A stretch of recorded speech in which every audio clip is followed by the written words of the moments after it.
We're here with Matt Wildman, Director of Sales with Cerner Ambulatory, with our Series 5 questions for EHR vendor executives. Matt, what differentiates Cerner's EHR today? Healthcare is a very dynamic industry and it's changing every single day. We're responding to those changes by listening to our 45,000 providers and iterating our capabilities based on a significant R&D spend that we've made over the last 5 years and will continue to make again in the next 5 years to respond to those needs and continue to evolve our capabilities. I'll give you a few examples. We're doing a lot of things that are unique in this marketplace today in terms of what we've empowered our providers to use within the EMR. Specifically, we've deployed what we call semantic search within the workflow of our providers, so we're indexing every single data point within the record, whether it be medications, notes, allergies, and we're allowing providers to search for that like they would search on Google today and to quickly pull up that information at their fingertips in real-time fashion. That does not exist in any other supplier in the market today. We've enabled what we call natural language processing within our capabilities today, which allows providers who like to use free text or they like to dictate within their note. Previously, that information just existed in a blob format, and you couldn't really do anything with that from a reporting standpoint, from an indexing standpoint. So our natural language processor allows you to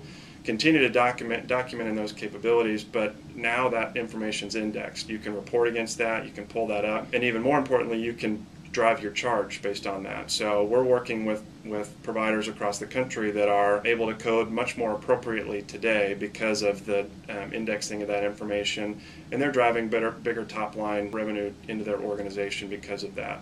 We're also making significant workflow enhancements to our capabilities by reducing the number of clicks that a provider will utilize to navigate through traditional workflow. Workflows that used to take 30 to 40 clicks now take 2 to 3. It's a material impact that's creating a significant amount of efficiency with our providers. Cerner continues to be a driving force in healthcare information technology today, and we will continue to do that to allow our providers to practice more efficiently every day. In what ways has the EMR stimulus money and meaningful use impacted the EHR industry, good or bad?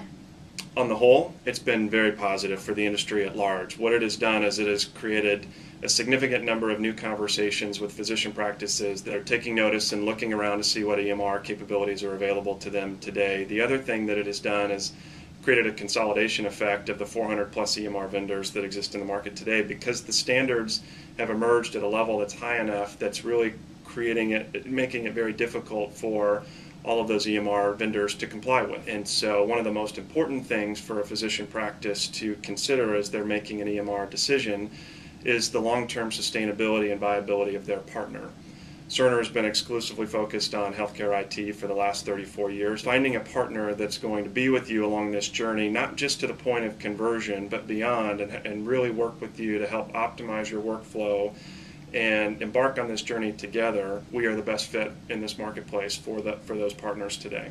There aren't necessarily negative effects of the meaningful use reimbursement exercise, but what I would say is it's not the only reason to implement an EMR. And the vast majority of physician practices that we work with on a daily basis recognize that. It's a mechanism to help offset the cost of implementing an EMR, which is fantastic, but the second order effects of truly automating your practice, digitizing your workflow are significantly more valuable than the reimbursement dollars that you have a chance to receive over the next few years. What are the top reasons why doctors are adopting EHR software today? This is the most dynamic industry in the world that still largely revolves on paper. Physicians are making the decision to adopt an EMR today, not solely for the meaningful use reimbursement dollars like we've talked about, but largely because of the second order effects that come from that. The ability to interoperate with other care providers that are treating a person and have the most complete picture of that person's health at any given time.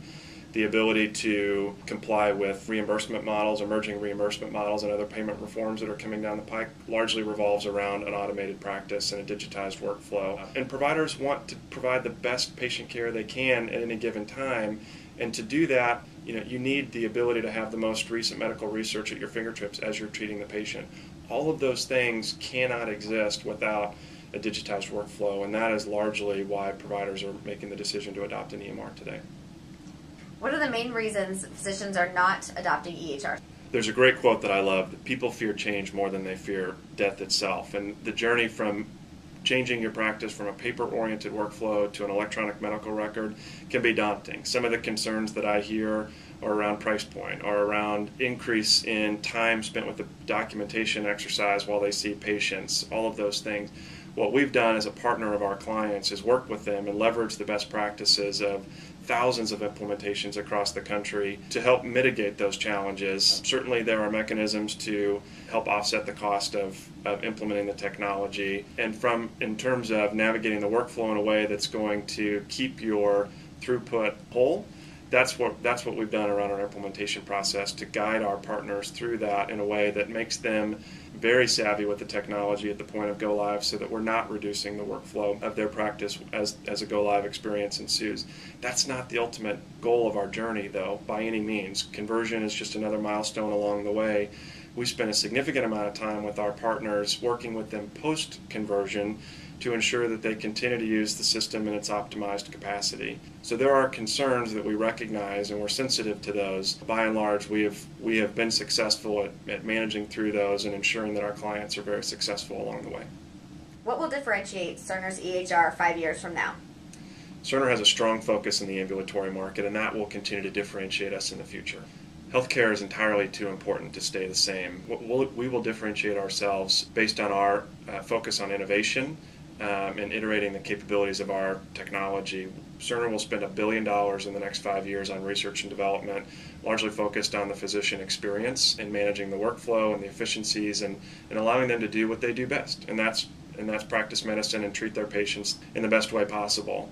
What our responsibility will continue to be is future-proofing our clients against the emerging payment reforms and industry regulations, things like that. We take a very long view on this market while executing the short term, but helping our clients navigate the changes that are coming down the path. Cerner grew up in the acute space. We've operated in the ambulatory market for the last 15 plus years, and what we are setting out to achieve as an organization broadly will not be possible without digitizing the physician practice landscape and automating our physician practice partners. So the real focus that Cerner has is around innovation, and that will continue to differentiate us over the next 5 years.